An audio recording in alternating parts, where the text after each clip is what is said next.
It was a cold, desolate night when the voicemail changed my life forever. I had just returned home from a long, exhausting day at work, and the weight of the world seemed to be resting on my shoulders. As I kicked off my shoes and collapsed onto the couch, I couldn't help but feel something was amiss, like an ominous cloud had settled over my small, dimly lit apartment.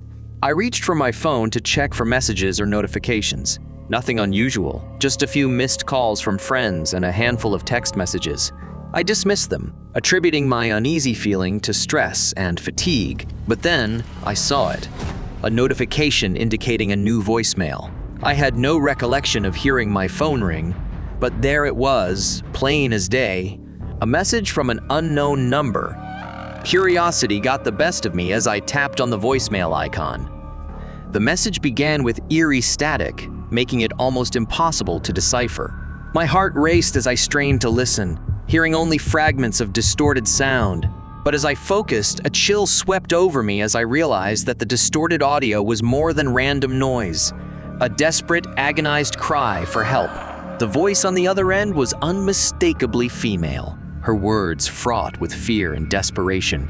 "Please, someone, help me," she whispered between sobs, her voice trembling. "I don't know where I am. It's so dark. I can hear them. I can hear them coming." Her words were punctuated by heavy breathing and shuffling, as though she was on the run, fleeing from an unseen terror.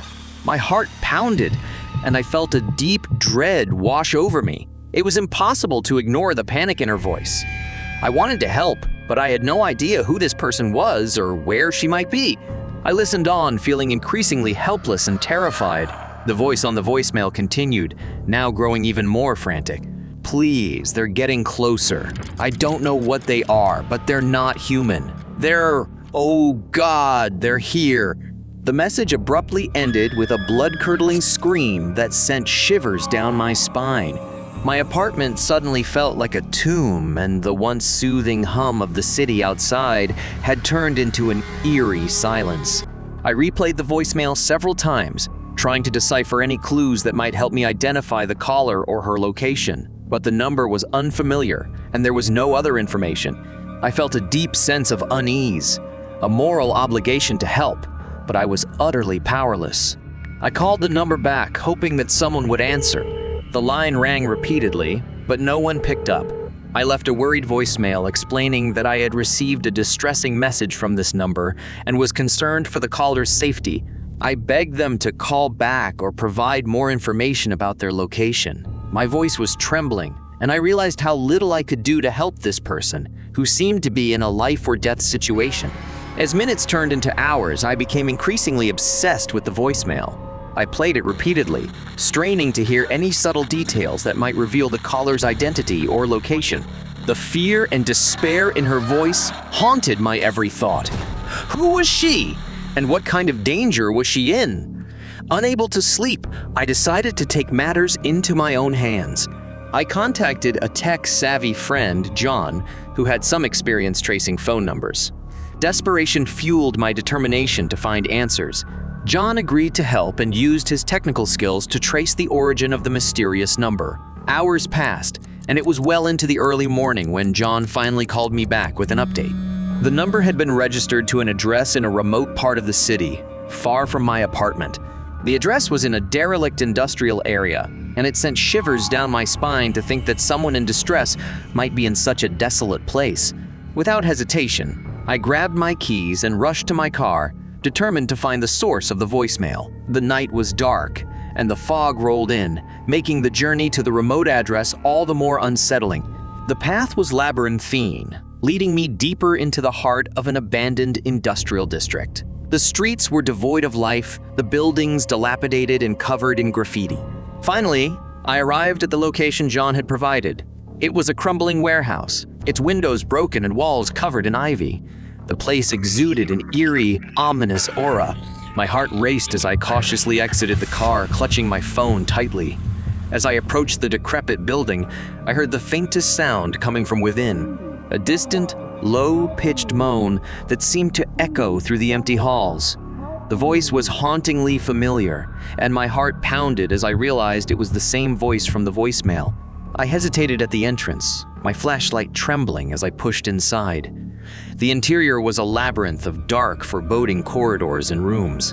The moans grew louder, guiding me deeper into the heart of this eerie place.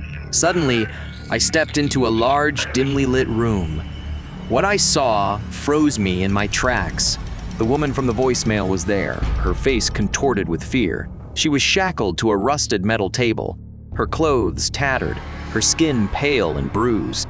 It was a scene from a nightmare, and the reality of it sent a chill down my spine. Without hesitation, I rushed to her side, desperate to free her from her tormentors. As I fumbled with the restraints, she looked up at me with tears. "You found me," she whispered, her voice trembling. "I thought I was going to die here." With trembling hands, I managed to free her, and we fled from that nightmarish place, her frail figure supported by my shoulder. As we stumbled out of the warehouse, the moans of torment echoed behind us, but we paid them no mind. We had escaped the clutches of whatever malevolent force had held her captive. I called the police, who arrived at the scene to investigate the abandoned warehouse. They found no sign of the tormentors, but the woman's harrowing ordeal convinced them to launch a full investigation. As for me, I couldn't forget the voice that had reached out to me through that chilling voicemail. The woman and I became friends, our bond forged through the terror we had both endured that fateful night. We found solace in the knowledge that, by some twist of fate, I had been there to answer her desperate call for help.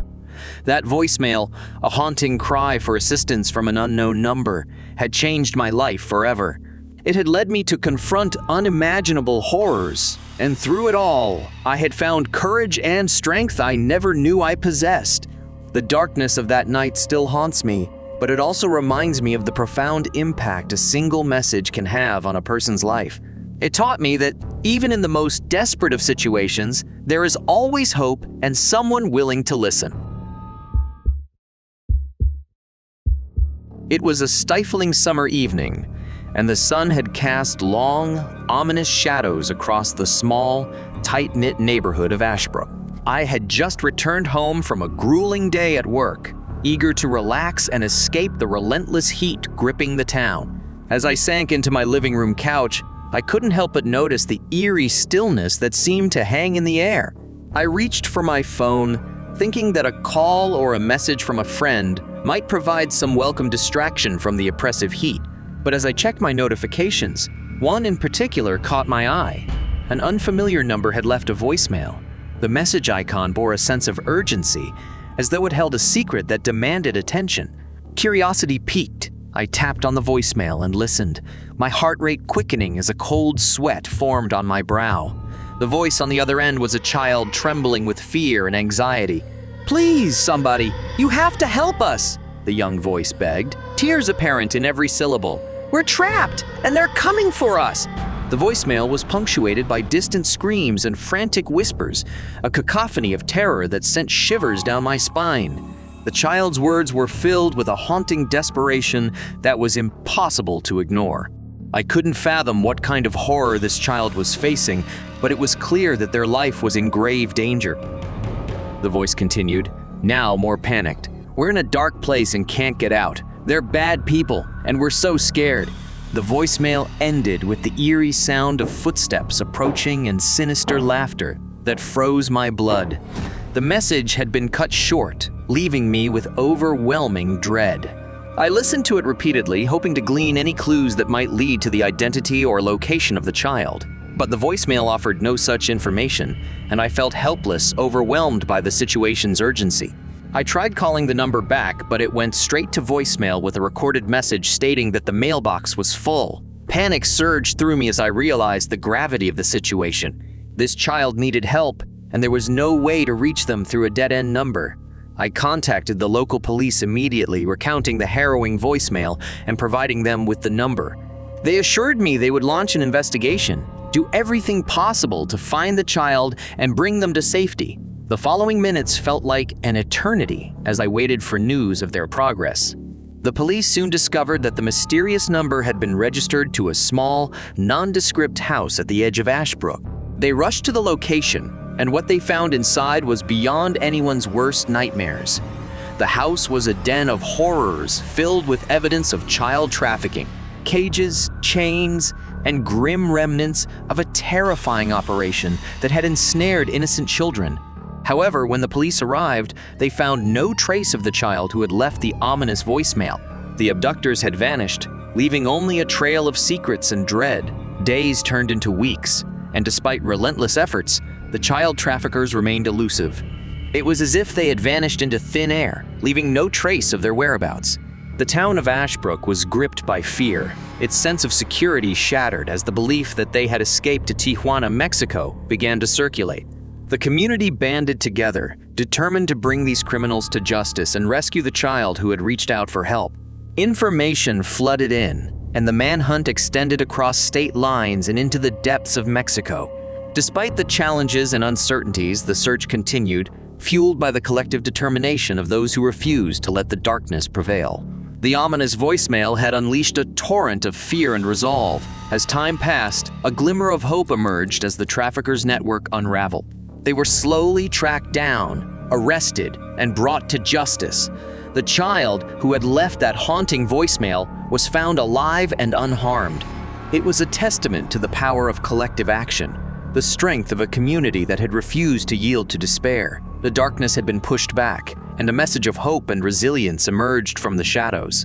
The haunting voicemail had set into motion a relentless pursuit of justice, a story of resilience in the face of unimaginable darkness, and a reminder that even in the most terrifying circumstances, unity and determination could prevail.